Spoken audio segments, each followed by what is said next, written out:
আজ রাতের খাবারের জন্যে একটু নিজের মতো করে টেস্টি টেস্টি ওটস বানিয়ে নিলাম। তো বন্ধুরা, প্রথমেই না ওটসটাকে একটু শুকনো কড়াইতে লাল লাল করে ভেজে নিয়েছিলাম।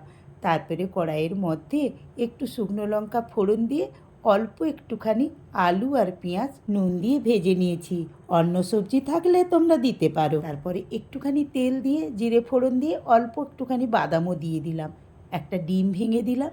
ডিমটাকে ভালো করে ভেজে নিয়ে ওই যে ভেজে রাখা ওটসটা ওটা দিয়ে দিলাম।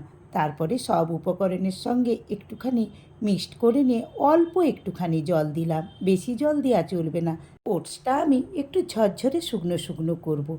হ্যাঁ দেখো, এইবারে না একটু নাড়াচাড়া করে দেখলাম সেদ্ধ হয়ে গেছে। খেতে কিন্তু বন্ধুরা দারুণ হয়েছিল। তোমরা করে দেখো, কিন্তু বেশ ভালো লাগবে। আজকের মতো সবাইকে জানালাম শুভরাত্রি।